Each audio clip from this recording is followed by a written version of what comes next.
When you think of the Taj Mahal, you probably picture this perfect, famous building, right? But it's so much more than that. It's not just a structure. It's a story of an all-consuming love, unimaginable grief, and the raw power of an empire, all literally carved into stone. And that right there, that quote, it's the key to everything. He didn't just want to build a memorial. No, his goal was way bigger. He wanted to recreate paradise itself, right here on Earth, for the woman he loved and lost. That single epic ambition is what drives this whole story. So let's set the scene. It's 1631. In a single moment, a queen dies. An entire empire is plunged into mourning. And in the middle of all that sorrow, a promise is made. A promise that would literally change the face of India forever.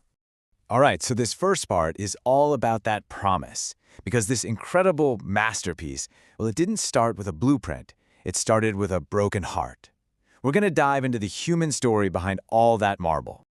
Okay, so this is where it all begins. We have the Mughal emperor Shah Jahan and his beloved wife Mumtaz Mahal, and in a moment that should have been pure joy, she dies.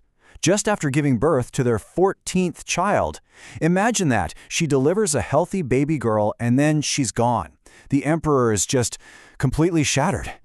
And Shah Jahan's grief, it was apparently something else. The stories say his hair turned white overnight. But out of all that pain came this incredible two-part mission. He made a vow.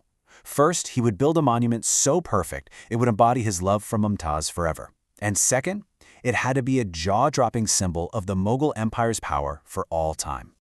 So he has the why, a really, really big why. Now comes the monumental how.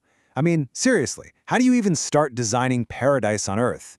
Well, the answer was waiting for them on the banks of the Yamuna River, in the heart of the empire, Agra. The architects didn't just pick one style and run with it. No way. They did something way more ambitious. It was like this incredible fusion, a mix of Persian, Islamic, Indian, and even some European touches.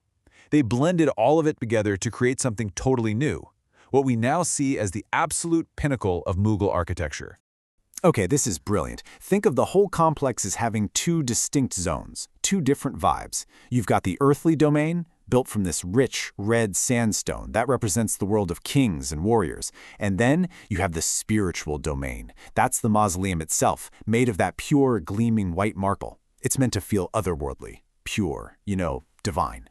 And this is super important to remember. The Taj Mahal is not just the white building you always see in pictures. That's just a centerpiece. The whole thing is this massive, self-contained complex. We're talking a huge garden, a mosque, even a marketplace and guest houses for visitors. It was basically a mini city, all meticulously planned out. All right, so the design is locked in. Now for the hard part, actually building the thing.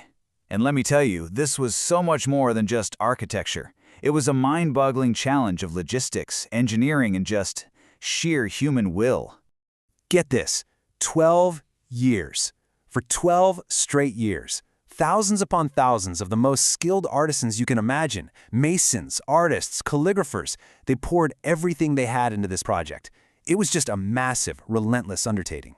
In the logistics, just wild. That iconic white marble, the stuff that makes the Taj, well, the Taj, they had to haul it over 400 kilometers from the quarries to Agra. Can you even imagine trying to do that back in the 1600s? It's just an unbelievable feat. So when you get up close to the walls, you see these impossibly detailed flowers and vines. That's not paint. It's a technique called pietra dura. They would carve out the marble and then perfectly inlay tiny pieces of semi-precious stones, like jade and lapis lazuli. The Mughal artists became absolute masters of this, all to create images of the eternal gardens of paradise. And every single detail, I mean every detail, was designed to make you feel like you're not on Earth anymore. You've got verses from the Quran flowing across the walls.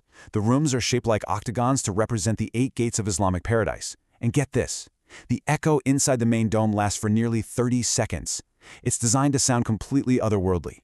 So the masterpiece is finished. It's perfect. But this is where the story takes a really tragic turn.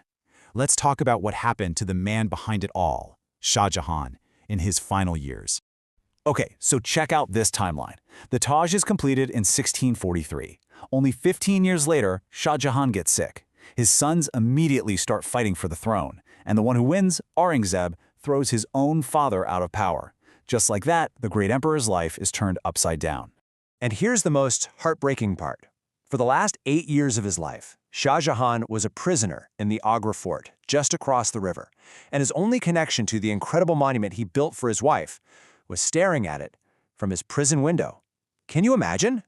So when he finally dies, they bury him inside the Taj, right next to Mumtaz.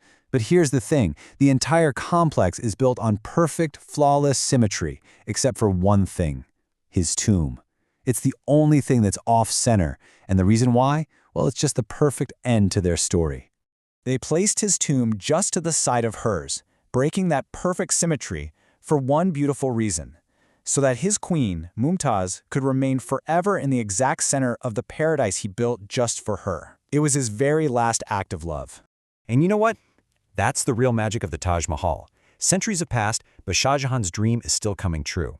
Every single time one of us stands in front of it and just feels that sense of complete awe, we're helping him achieve his goal all over again. Which leaves us with one final thought, one big question.